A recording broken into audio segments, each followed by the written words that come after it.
नमस्कार, आप सुन रहे हैं रेडियो वर्षा टाइम्स में आपका स्वागत है। मतगणना से पहले गोपालगंज में धारा 163 बीएनएस लागू, 5 से अधिक लोगों की भीड़ पर पाबंदी। आपात स्थिति से निपटने को पुलिस अलर्ट, अश्रु गैस संचालन का पूर्वाभ्यास पूरा।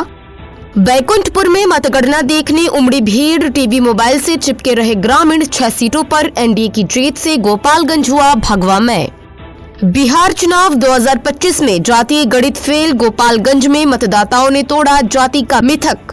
राम सेवक सिंह ने कहा कि हथुआ से मिली अप्रत्याशित जीत जनता को समर्पित। वर्षा टाइम्स के साथ मैं सोनिया खान और अब वर्षा टाइम्स विस्तार से।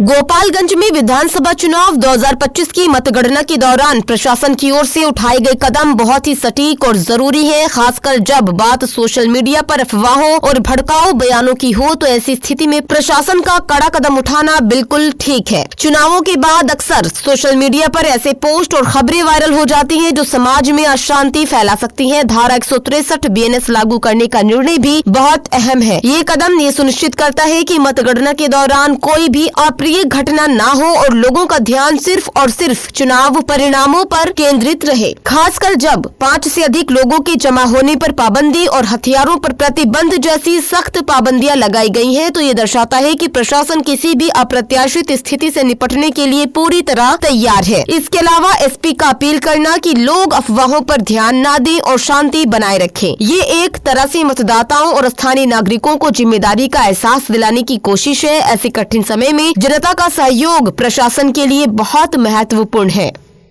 एसपी अवधेश दीक्षित के निर्देश पर पुलिस बल द्वारा अश्रु गैस छोड़ने और उसे नियंत्रित तरीके से संचालित करने का मॉक ड्रिल कराया गया। ऐसे अभ्यास का उद्देश्य ये सुनिश्चित करना है कि किसी भी दंगा, उपद्रव या भीड़ नियंत्रण की स्थिति में पुलिस तुरंत और प्रभावी ढंग से कार्रवाई कर सके। पूरे जिले में पहले से ही धारा 163 बीएनएस लागू है। 5 से अधिक लोगों के इकट्ठा होने पर प्रतिबंध है। मतगणना स्थल के आसपास किसी भी प्रकार का हथियार पूर्णतः वर्जित है। सोशल मीडिया पर अफवाह या भड़काऊ पोस्ट करने पर तत्काल कार्रवाई की चेतावनी है। मतगणना के दौरान तनाव, उत्साह और राजनीतिक माहौल में अचानक भीड़ या विवाद की स्थिति बन सकती है। ऐसे में यह अभ्यास और सख्त सुरक्षा व्यवस्था प्रशासन की तत्परता और सक्रियता को दर्शाती है। प्रशासन और पुलिस ने जिलेवासियों से शांति बनाए रखने, अफवाहों से दूर रहने और सहयोग करने की अपील की है ताकि मतगणना शांतिपूर्ण ढंग से संपन्न हो सके।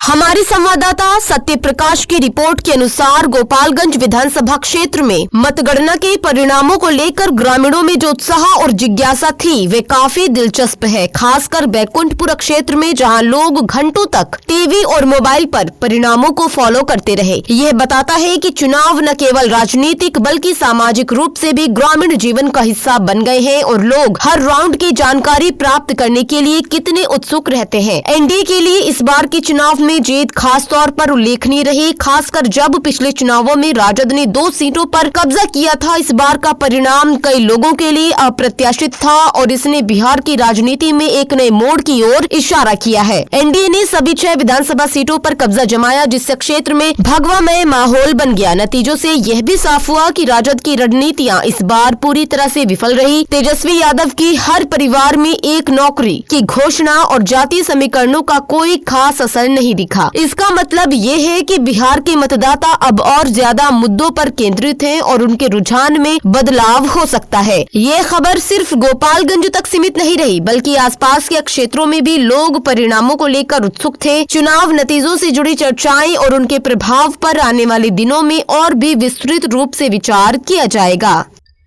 बिहार विधानसभा चुनाव 2025 के परिणाम ने साबित कर दिया कि जातीय समीकरण पर आधारित राजनीति अब उतनी प्रभावी नहीं रही जितनी पहले हुआ करती थी। गोपालगंज जिले में जो परिणाम आए हैं उससे साफ तौर पर यह दिखता है कि मतदाता अब सिर्फ जाति और समुदाय के आधार पर चुनाव नहीं कर रहे हैं, बल्कि उनके निर्णय में कई और पहलू शामिल हो गए हैं। 65% मतदान से यह भी स्पष्ट होता है कि लोग अब चुनाव में सक्रिय रूप से भाग ले रहे हैं और इस बार तो मतदाताओं ने जाति बंधनों को तोड़ते हुए अपने वोट का सही उपयोग किया। जैसा कि आप सभी ने देखा था, 2020 के विधानसभा चुनाव में एनडीए ने 4 सीटों पर कब्जा किया था, लेकिन इस बार ये परिणाम पूरी तरह से उलट गया। एनडीए ने 6 में 6 सीटों पर जीत हासिल की है और राजद सहित महागठबंधन के नेताओं को हार का सामना करना पड़ा। इससे ये साफ हो जाता है कि बिहार में अब मतदाताओं की प्राथमिकताएं बदल रही हैं और अब केवल जाति समीकरणों या चुनावी वादों से काम नहीं चलता। अब सबसे दिलचस्प सवाल ये है कि क्या ये बदलाव अस्थायी रहेगा या फिर अगले चुनावों में जाति समीकरणों का प्रभाव फिर से देखने को मिलेगा।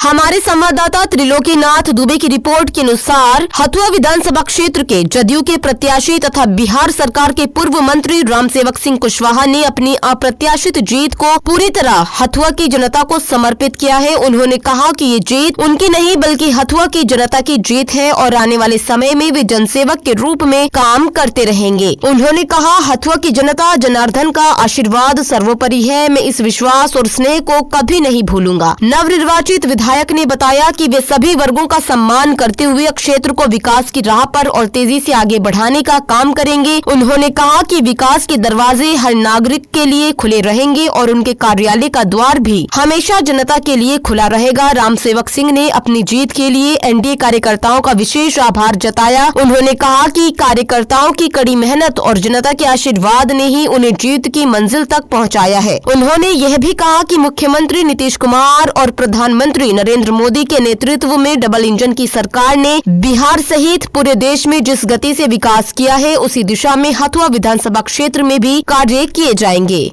अंत में सुर्खियां एक बार फिर। मतगणना से पहले गोपालगंज में धारा 163 बीएनएस लागू, 5 से अधिक लोगों की भीड़ पर पाबंदी। आपात स्थिति से निपटने को पुलिस अलर्ट, अश्रु गैस संचालन का पूर्वाभ्यास पूरा। बैकुंठपुर में मतगणना देखने उमड़ी भीड़, टीवी मोबाइल से चिपके रहे ग्रामीण। 6 सीटों पर एनडीए की जीत से गोपालगंज हुआ भगवामय। बिहार चुनाव 2025 में जाति गणित फेल, गोपालगंज में मतदाताओं ने तोड़ा जाति का मिथक। और रामसेवक सिंह ने कहा कि हथुआ से मिली अप्रत्याशित जीत जनता को समर्पित। वर्षा टाइम्स का अंक अब यही समाप्त होता है। नमस्कार।